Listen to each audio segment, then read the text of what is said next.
The theatrical cut is okay, not particularly special, but it does have some epic moments of grandeur, as well as some good performances from an all-star cast. The general theme is intact as well, though it's pretty vague. The film is about the fall of Jerusalem and the Crusades of the 1300s, which was a time full of men trying to further their own personal agendas under the banner of God has commanded it. God has commanded it. This effectively gave them free rein, pushing the blame off of themselves and onto a higher power, giving them more or less room to do whatever they wanted. And this comes through best in the film's antagonist, Guy, a man who just simply can't stop murdering Muslims.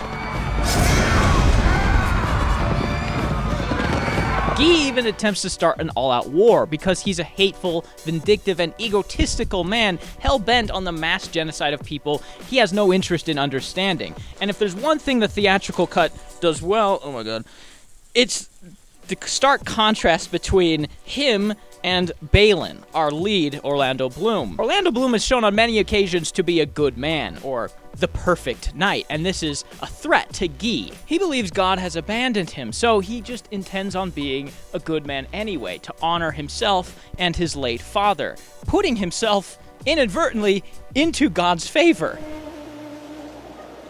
God, what is it you want of me? He defends a city from certain doom, saves countless lives, and ends up with the woman he loves even after initially declining her because he didn't want the weight of outright murder on his conscience. And Guy? He will be executed.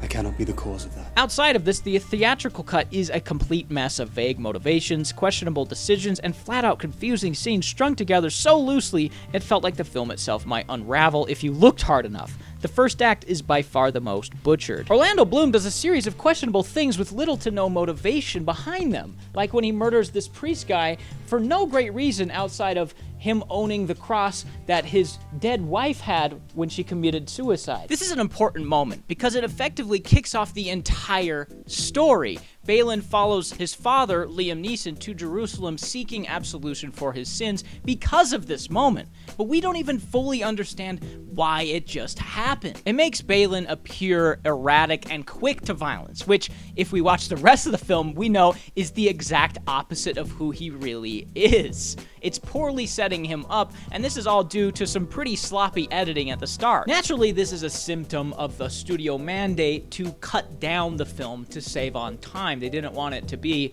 3 hours long. So what we get is just a series, or what feels like a series of vignettes for the first 20 minutes. Characters pop in and out of the edit at will and disappear without any rhyme or reason. It's a huge mess.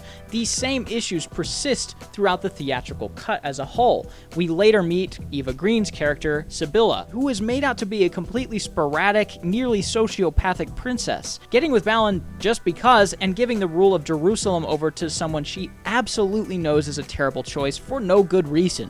She is a hollow character who out of nowhere is overcome with inexplicable grief, shaves all her hair off, and attempts to hide among the commoners. The main antagonist of the film, Guy, is also completely lost in this edit. He clearly hates Orlando Bloom's Balin and despises his rise to power, but in the theatrical cut, neither of them really do anything about their dislike for each other. Guy sends a couple guys to kill him at one point, and when he realizes they failed, it seems like he couldn't care less. We march at once. What say this council? No. For large chunks of the film, the disrupting evil, the antagonist, Guy, is just missing from the cut. And in the end, it feels like a missed opportunity to have him disappear and only have Orlando Bloom fight a different villain who isn't actually a villain, Saladin. Christians butchered every Muslim within the walls when they took this city. I am not those men. I am Salahuddin. Again, this theatrical cut isn't horrible, but it does feel like it's missing something, or multiple somethings. So with that, let's get into the director's cut. I think that you conceive yourself without sin. That is a sin! Within the first minutes of the director's cut, I felt the heavens part. Not only is this the better edition of the film, it's a different movie altogether. Unlike Ridley Scott's Blade Runner, where every different cut has its unique problems that negatively impact the film or its story, every new piece of footage, added sequence, or whole new characters are all positive changes. It's pretty remarkable how much more clear the film is. And since I wasn't horribly confused, it feels better paced as well, despite it being nearly an hour longer. Some of the biggest and best changes, though, come in the first 10 minutes. Okay, 1, 2, 3, 4, 5, 6, 7. Ooh. The opening is vastly different, allowing us to see more scenes of this priest burying Orlando Bloom's wife's body.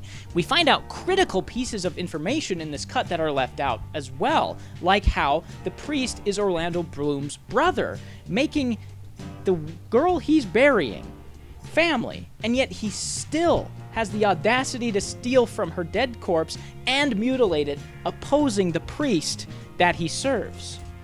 He's a pretty ugly character. She was your brother's wife. She was a suicide. Cut off her head. Yet you did not mutilate the person. No. A law can go too far.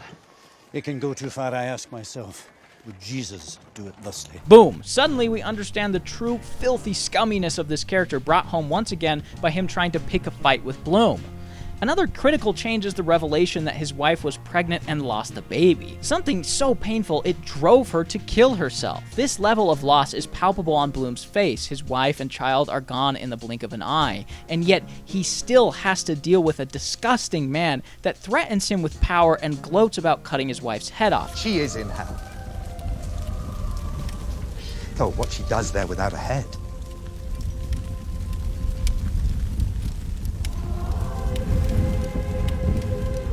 Now we can see why he took a red-hot sword and jabbed it through his brother/priest. Being the man he is, he immediately follows his Crusader father in the hopes of repenting for his sin. Now, that's a great character setup. Eva Green's character also gets a dramatic overhaul in this cut. Little did we know, she had a son.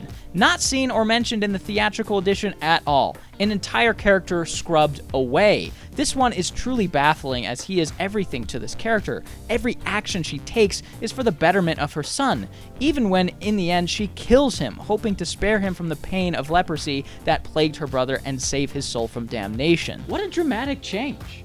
And what a difficult decision for this character to make that's completely lost in the theatrical edition.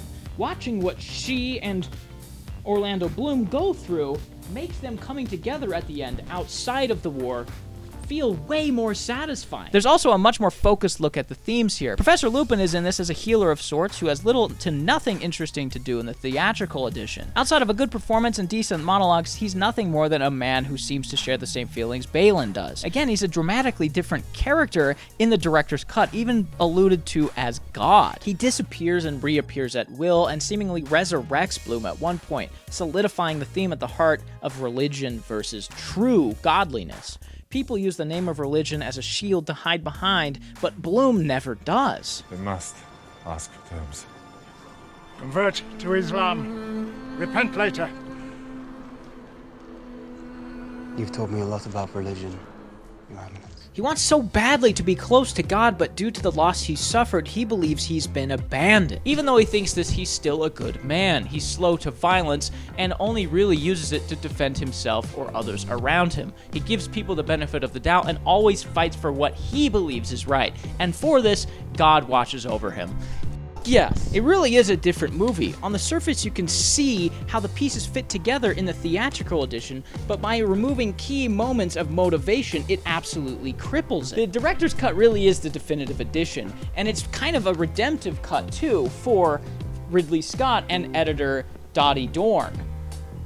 If you haven't seen it, go check it out. But next week, we are going to be watching one of, if not the best, sequel of all time, or at least that's how it's billed. Godfather 2. Check it out. I put that in the wrong spot. It's actually one over. It's right next to the plot. There we go.